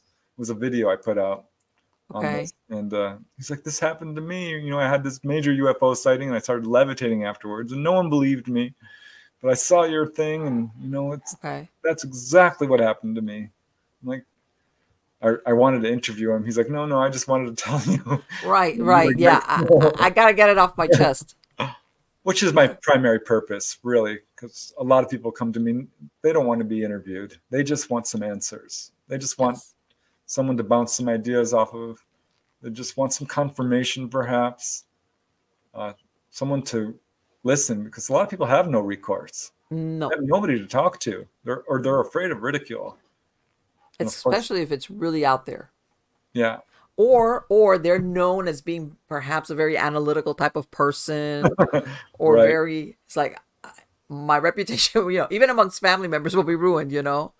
Or they have Uh, a high-profile job of oh, some kind. absolutely. Absolutely. Because I have talked That's, to people who are, pretty highly placed in the military, perhaps, or in some company, or they're it's like, police yeah, officers, or accountants, and teachers, and yes. all Yes. kinds of people have encounters. And the people don't, and I think everybody understands. You're not going to go to the rules of the company where it says you shall not. But it's like an unwritten rule. If you start, depending again what your position is or what it is that you do, when you start saying something along those lines, and maybe your chance for promotion will evaporate. Yes. Well, we know this to be true. There's many cases of police officers who were Yes. fired, laid off, denied promotion. Yes. Leah Haley, she got fired from her job as an accountant. Alan Godfrey in England lost his job as a police officer. John Mack, he wasn't even having experiences. He was just investigating them. A Harvard Okay. psychologist. They tried so hard to get him fired. Right. They couldn't, but they tried. People have lost their jobs over this. I wrote a whole Yes. article about it. It's absolutely. And that's why I think a lot of people just say, you know what? And then they turn to you, is what my point is, to like, I gotta tell somebody. So, and I know he's heard a lot of stuff, so at least I know he's gonna understand. Yeah, a lot of people, once they have this experience, feel a very strong, almost sense of duty to report it. Yes. Because they recognize this is an important experience. They recognize, I think, that a lot of people are having these experiences, and they want to do their part to Sure. help others. Right. But some are just, the vast majority of people don't talk about it, because basically the cover-up, this campaign to discredit witnesses, has been really effective. Oh, yes. Yes. And I think that there's, like you were saying, you always hear about the Men in Black. Do you really think that's a real thing? Well, it's interesting when people say Men in Black. They're conflating two things here, because there's, of course, government agents, government operatives.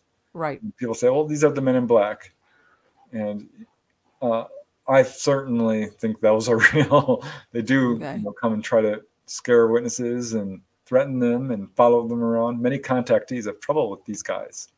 Right. Then there's another, quote, Men in Black, which is another type of ET, perhaps. I don't know much about this so-called Men in Black, because I don't get cases of this. Right. So because you always hear, like you said, Men in Black. Sometimes some people say, well, they're ETs and they're like watchers. Right. That's all they do, observation. And then like you said, then the other version is the government, heavies who come and tell you to shut up. Yeah. The one case I do have of the classic Men in Black involves a gentleman who was a victim of what we would call MILABs, military abductions, mind control. He had some pretty horrific experiences, and that's what a lot of the negative ET encounters are. Really? He knew it. He knew he was the victim of a government experience. They literally hypnotized him under drugs. Okay. And he started having some really unusually negative encounters. Okay. And he had a Men in Black experience. So I think there might be a connection there as well, but I don't know, because I don't get the Men in Black cases, and it makes me question it. Okay. So I'm trying to. I follow it. It's not. No. Right. It's almost like in the lexicon of ufology and stuff like that. The Men in Black. Like I said, it could be one or the other. Or who knows? There's little fads that come and go that I wonder about, like black-eyed children. I never got any cases of those either, and I'm pretty open to all kinds of. If you've seen a ghost, I want to hear about it. Right. Exactly. If you've had an encounter with anything strange. Sure. I'm certainly willing to listen. That's another one I have not gotten a case of. So I don't know. Right. That somebody says, I've had this experience. Exactly. And they have like an upswing, and then it comes down, and nothing else comes of it. Angelic encounters. I think there's probably angels, as we would think of it, and demonic spirits as well. I don't think they're ETs by any Right. means, because some people are conflating that. I'm sure. I'm sure. And I can see how that could happen. that's a big danger, I think, in the field, and it's creating a lot of confusion. Mm-hmm. ETs are real. The ET theory is, I know we call it a theory, but this Right. is what most major researchers have concluded, that they are extraterrestrial, people like us from other planets. Certainly the vast majority of experiencers feel this. But there's some major and very influential UFO researchers out there who saying, oh, it's not ET. It's an intelligence that wears different masks. And I'm confronting them as I can, because I want to know how they reach this conclusion and where's your evidence. Right. Right. Yeah. How did you get to that? How did you get that? From And it's where? ultimately largely speculative, based on Yes. conflating accounts of fairies and Right. gnomes and little people, which are present in all cultures and reach Yes. back centuries and are still going on today and have Yes. commonalities with ET contact. But I don't think that It's the they same are thing. ETs. I think they are little people who perhaps are what we would call interdimensional. Yes. We're all Mm-hmm. interdimensional anyway. I mean, that's not that Right. useful. We have a soul, a spirit. We will live on after death. All entities are Right. interdimensional. So I'm not But sure yeah, how but useful they're it is. separate in and of themselves from, let's say, like you said, extraterrestrials or Yeah, that's my assessment based on my years of research and personal experiences for that matter. There's a lot okay. of researchers out there who are saying things and calling themselves experts, and they've never even seen a darn UFO. Yes, I can imagine. Yeah, I You know, believe that. I believe that. so if when you're doing ghost hunting, you see your first ghost, you're like, wow, oh my gosh, Yes. this is That's what real. I'm saying. That once you have that experience, this whole thing of whether I captured the proof, it doesn't really matter. Because once you have that experience and you're not deluding yourself, you know what I'm saying? You've crossed off all the rational explanations and you know what you saw, heard, or whatever.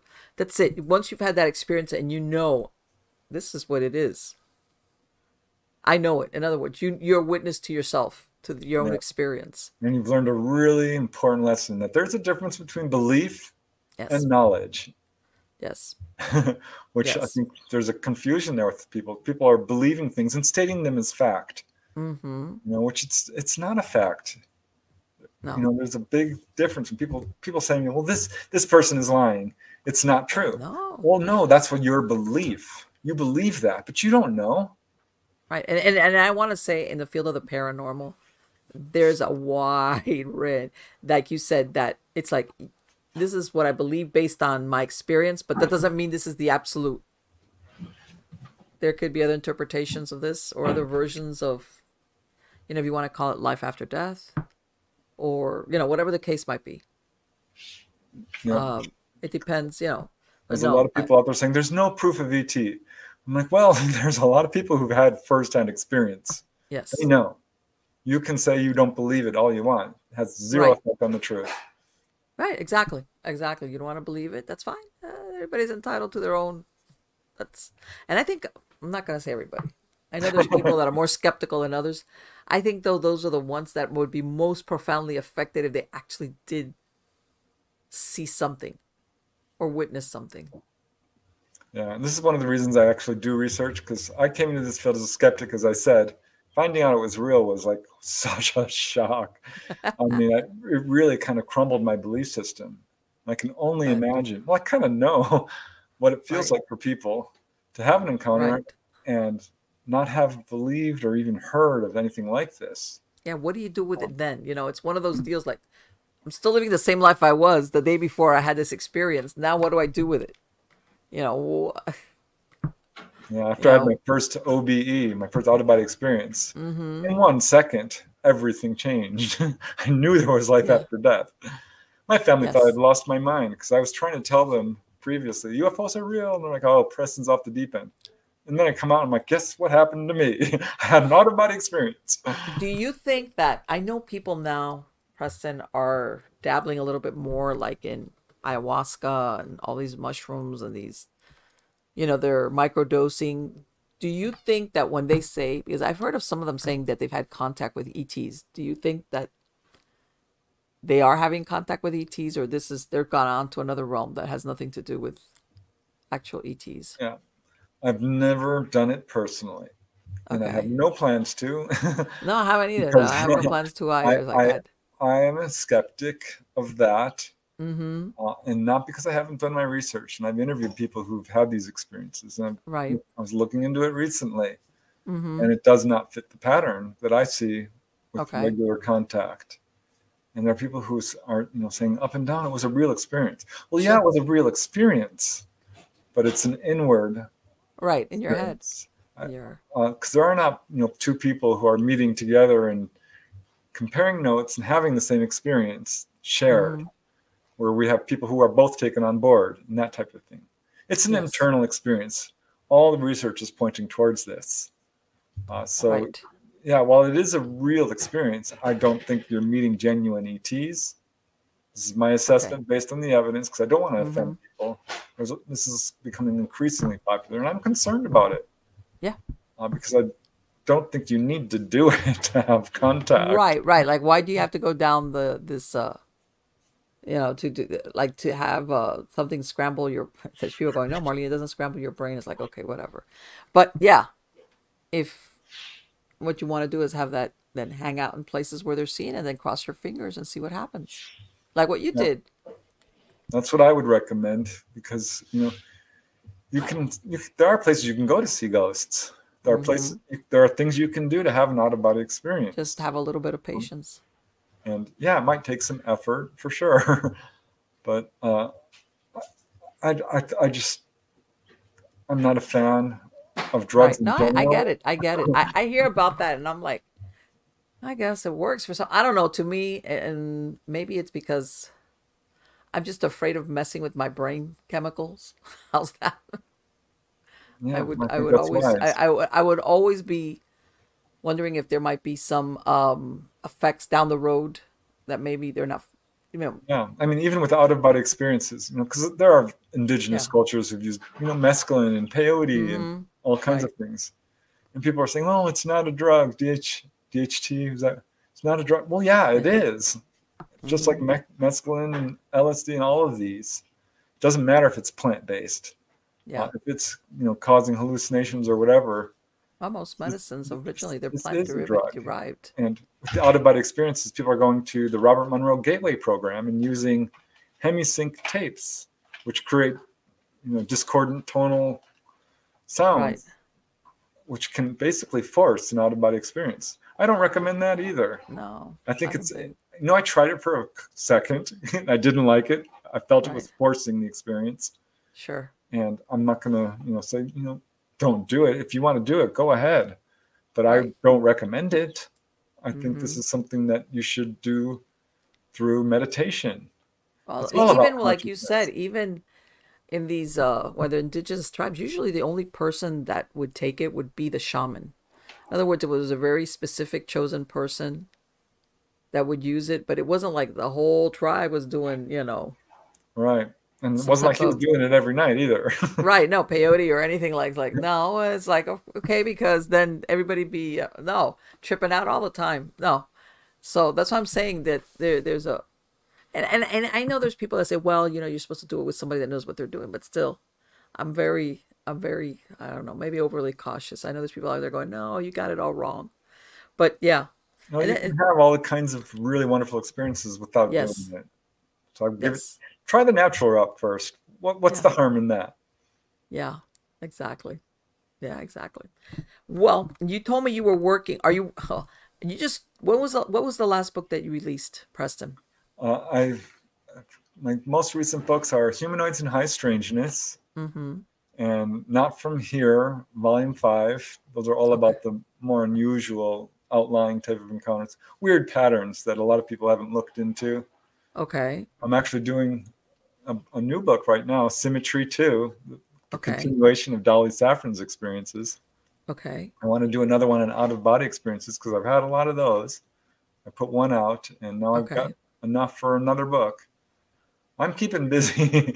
I was gonna say, but no, oh, obviously, no, for sure. I mean, so are any of these gonna be released this year at all, or not till next year? um, uh, well, this year's time goes by so fast these days. Yeah. I would really like to get Symmetry 2 out before the end of the year. And I'm Okay. hopeful I can do that Okay. because now, I did a lot of publicity for that latest book, Not From Here, Volume 5. And that takes up a Mm-hmm. lot of time. Sure. And I'm Sure. doing, my own podcast with Dolly Saffron, Into the Light, Okay. called The Light Gate, each Monday evening, 8 to Okay. 10 Eastern. And that's taking time. I've got my I YouTube bet. Let me channel. ask you, what do the should people go to your website, or what's the best way to find? I mean, besides Amazon, let's say for the books, if they want to find the podcast. Uh, Probably Facebook. If you want to find the Okay. podcast, we have a Facebook page called The Light Gate, or my Okay. website. If you just go to my name on the internet, Okay. it should take you there. Okay. But yeah, I'm Okay. all over social media. I'm easy to find. Okay. And No, I yeah. know. I know. I've seen you. But yes, you're very well known in this field. Very, very well known in this field because you've written so many books. And like you said, the most important thing, you go to the person that's had the experience. That's really, for me personally, what I think is the most important is when you speak to the normal everyday person, whoever they are, that talks about their experiences, whatever they might be. Yeah, it's funny because you hear people on TV, scientists and pundits, who are talking all about what UFOs are and where they come from. I'm like, well, wait a Yes. second. You Right. haven't done any research and you haven't had an experience. You really shouldn't be Mm-hmm. talking about this. Right. Like what was the bulk of people, the last ones that you actually spoke to that had that experience? Unless you had one. And that's another thing. Lately, I don't know, unusual people, like I've seen people that supposedly are affiliated with the government. Now they're saying that they were contactees and this and that. And like, really? That's Yep. very coincidental timing on your part. That Yeah, kind of can't be deal. too careful. You got to vet for Oh yeah, for yourself sure. all the Absolutely. information. Absolutely. Again, Preston, has been wonderful to speak to you. I'm going to have a link to your website on the credits of the show. And you're busy. I'm telling you, you're incredible. Now, let me ask you, if anybody has a story, should they contact you if they have their own personal story? Oh yeah, absolutely. I'm always interested in hearing from people, whether they've got a question or a comment or a story to Okay. share, or just want Okay. someone to, bounce some ideas off of. Okay. So these are Excellent. important subjects, and people need, I think, a recourse, and I'm happy to provide any If you've got a information and deep, help. dark ET story, contact Preston and get it off your chest. You know, that thing that happened to you when you were a kid or whatever. Yeah, Let me tell you, that's wonderful therapy. It is. A lot of people just, and then it helps just to talk about it. exactly, it helps incredibly just to talk about it. Again, thank you, Preston. Has been wonderful, and I want to wish you the best of luck on all your projects. Thank you, Marlene. It's been a pleasure. Likewise, take care. Wow. Okay. You know what? I'm not kidding. I like it when somebody has an opinion, writes the book or whatever, and they're basing it not on their own personal experiences or lack thereof. He's gone, and he's spoken to different people who tell him, just tell me your story. I have a feeling that Preston just doesn't like coax them. Tell me this version. No, no, let's just hear it. Let's hear what happened, and then you collect them, and then that's where and I'm sure I didn't ask him, but I'm sure that he's maybe talked to people who's thinking, I don't believe you. I just, and maybe not, or maybe he just takes them at their word, but in between those, I want to say those probably are the minority of them. I want to say majority of them. He's probably especially, how can I say it? There's something that you recognize when somebody's telling you the truth. I don't know. It's whether you want to call. I think everybody's experienced it, like the same way that when somebody's lying or they're pulling your leg versus somebody's telling you the truth, even if what they're telling you is like way out there. There's something about their demeanor, about the way they express themselves, about I think it's body language that this person is saying the truth. They're not making this up. They're not what's the word I'm looking for? You know how sometimes, boy, I just went dark. Let me see. I gotta get back on. I need more lighting. I forgot to turn on my overhead light. But anyway, that that people, especially I want to say when people say, you know what, I don't think I've ever told this to anybody, very few people, or maybe my only person that knows it is my spouse. And even the person that didn't have, let's say, a certain job or position hanging over their head, or they was like, nah, I knew better than to talk about this to anybody, even a friend. You know, I didn't want it to get, especially that person that didn't talk about it, not because they were in fear of their job, or just the person that they can't deny the experience, but maybe even years later, they're still coming to grips with it. How's that? I think there's a lot of people out there with that. And I said before, because this is the thing. Let's say you have an ET experience. I don't know whether you see something, a UFO kind of deal, or an actual, like he says, a contactee. And by the way, please don't get, if I say abductee, I didn't mean it in a bad way. It's just I'm using the parlance that you've always heard. And the reason why I say it also is, I mean, everybody knows that there's, besides the ones he's described, there's also a host of people who've described contacts with ETs, which were not, in other words, that they felt abducted, that they didn't, they weren't, they didn't want it. How's that? So, but if you're a contactee and you don't feel like an abductee, please don't be offended if I use the word abductee. But I mean, and this is the thing, you know, there's people that feel a certain way. Some people have had other experiences. It makes you wonder, are the positive experiences coming because they've had contact with a certain type of extraterrestrial, versus the ones that maybe have had negative experiences because it's a different type of extraterrestrial that maybe handle humans a different way, or they have a different agenda, or I mean, it could be anything. It could be. Now, it's something that, and I think that's really what, when I was saying, when people, if you have that experience firsthand, I don't talk to anybody, but you know, everywhere you go, there you are. You can't deny it. Like, what other things out there in this universe that I thought are impossible, like ghosts or anything else that you think, no, you know, prior to this experience, you always put that in the fictional, that's a great sci-fi story, or, you know, whatever. In other words, it's an interesting movie type of story, but that's not based in reality. So let's say you have a UFO experience or a UFO something, and then it's like, it opens that door. Like, what else is out there that I always thought was woo, that I thought, no, that's make believe. It's a little, it's entertainment. How's that? All of a sudden, you can't do that. Not only with the UFO extraterrestrial subject, but with a lot of other things. And depending on the type of personality you are, those fuzzy edges of reality make people very, very uncomfortable. Very uncomfortable. Which is why I say that there's people out there that have never really talked to very few people about it, even if they weren't in fear because their job was going to suffer for it. It's just, you know how they say, well, if you talk about something, it makes it real?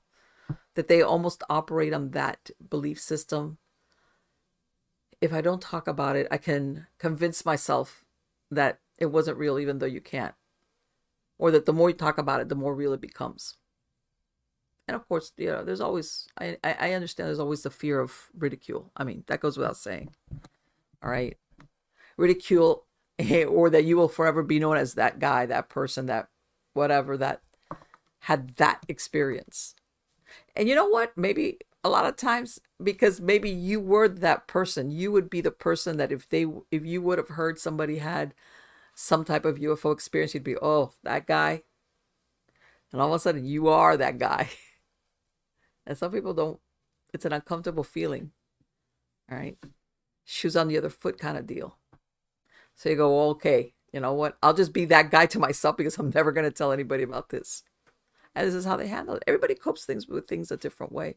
And the reason why I bring that up is I think there's a lot, even for all the people, even though like Preston was saying that there's a lot of people that now are coming forward and they don't feel like that's that stigma, or they feel more open about telling even an author. There's still, I think, a bunch of people running around that are just saying, nah, you know what? I'm going to take this to my grave. I'm just going to go and not talk about this to anybody. Even sometimes, even their closest, even their spouses, even close family members, they never talk about it. You know how there's other people that are, blah, blah, blah, blah, I came back, and guess what I saw? And then there's the people that they come back and they'll just like, no, I'm never going to talk about this. And maybe sometimes many, many, many years later, 30, 40, 50 years, especially as they get older and they start realizing it's like, because I've heard this a lot of times from people hearing stuff from older family members about experiences they had. And then they'll say, you know what, there was always, you have family stories that this happened to uncle so-and-so and cousin so. And then out of the blue, this older member of the family will blurt out this story that everybody's like, what? You saw what? What happened to you? And this took place decades before. And they're like, everybody's looking at each other in the family like, we never knew that. Why didn't you ever say so? Because there's people that even if, whether I said the job or the family, or they don't want to be that person. They don't want to be that person. Even if, what Preston was saying, even if it wasn't a negative experience. It wasn't a negative experience. They still like, I don't want to be special that way. I just don't want to be special that way. No, there's other people that are like, hey, if they could wave their arms around, it's like, hey, E.T., come get me. Not everybody's built like that. And again, and you know what, for all those waving their arms around going, hey, E.T., come get me, everything changes when E.T. does come for them, because they always think there's always a certain level of disbelief until it actually occurs firsthand, undeniably. Then then they might be okay with it. They might be on board, but because you have to understand, even though Preston is describing something that, based on his witness interviews, is a positive experience, you never forget that there is an imbalance between us and them. That imbalance being, let's face it, technologically at least, they're superior to us. They've got, whether it's interdimensional, interstellar, travel, however they get around, even here, they're superior to us. It sounds like they might be superior to us. Maybe it's because we have undeveloped psychic abilities and they've developed theirs, but whatever. We're at the short end of this thing, okay? They're up here and we're down here. And that's a dynamic that I think all of us at the end of the day, because remember, human beings are used to being king of the hill as far as Earth is concerned. I'm not saying for our intelligence, because the truth is that if it were not for intelligence, there's a lot of predators out there that would munch on us right quick. All right. But we consider we're at the top of the food chain, in the sense of we're up there. We run everything. And to all of a sudden be put like, no, you're not there anymore. Or we are, but no matter how kindly, no matter how giving, no matter how understanding, no matter how what's the word? How much they want to help us. There's always in the back of our minds the thought that, thank God they're being nice to us. But in other words, it's not an even playing field. And we know it's not an even playing field. And you're always, you're thinking, they're saying all these positive things that they want to help us and they want to do this. And I hope they never get so mad at us that what? Or like what Preston's saying, that they left. All right. Like that, you would always want to, is there any point that they would get so disgusted with us? How's this? I'm going down that road. Maybe not. Maybe they're more understand. I don't know. See, that's the big question mark. Like what is the parameters of their moral compass? Intelligence, we know they're intelligent, but what is their moral compass? All right. Because let's face it, if you go by logic and intelligence, you'll say, well, we'll sacrifice one person to save the money, that kind of. And usually morality or compassion is the one that steps in and says, no, we will not leave anyone behind. What is their moral compass with us? Will they be understanding? Is there a point that, who's deserving and who's undeserving? That kind of deal. So I think that it makes a lot of humans very cautious when it comes to, if you seriously, I'm not talking about like you think, oh yeah, there's UFOs, haha. I'm talking about anybody that's really seriously thought about what would I do or how would I handle if I had proof. I'm not talking about proof worldwide. I'm talking about personal proof, undeniable truth that that UFOs / extraterrestrial, in other words, not a UFO man-made, that this was an ET, undeniable proof that they exist and they're here. You can say, well, there's ET somewhere out there, but they've never visited. No. I'm not gonna hear. What would you do? What would you do? How would you handle your life? Would you think, is it a good thing? Is it a bad thing? Is it a hopeful thing? Is it like, interesting, huh? Because, let me tell you, just because they say that have the same origins, doesn't mean anything. I mean, they might say, well, that was a failed experiment. Next page. That's just me just making stuff up, but yeah. Food for thought. Anyway, guys, I hope you liked this interview with Preston. I'm going to have his information, a link to, in the credits of the show. If not, his name is Preston Dennett. And that's Preston. And the spelling on his last name is Dennett. And again, he's got a bunch of books there on Amazon all over the place.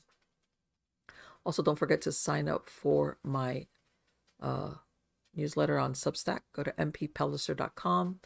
Go to miamighostchronicles.com or mppellicer.com. And you can find links to everything, all the shows, the podcasts, everything. Everything's on there.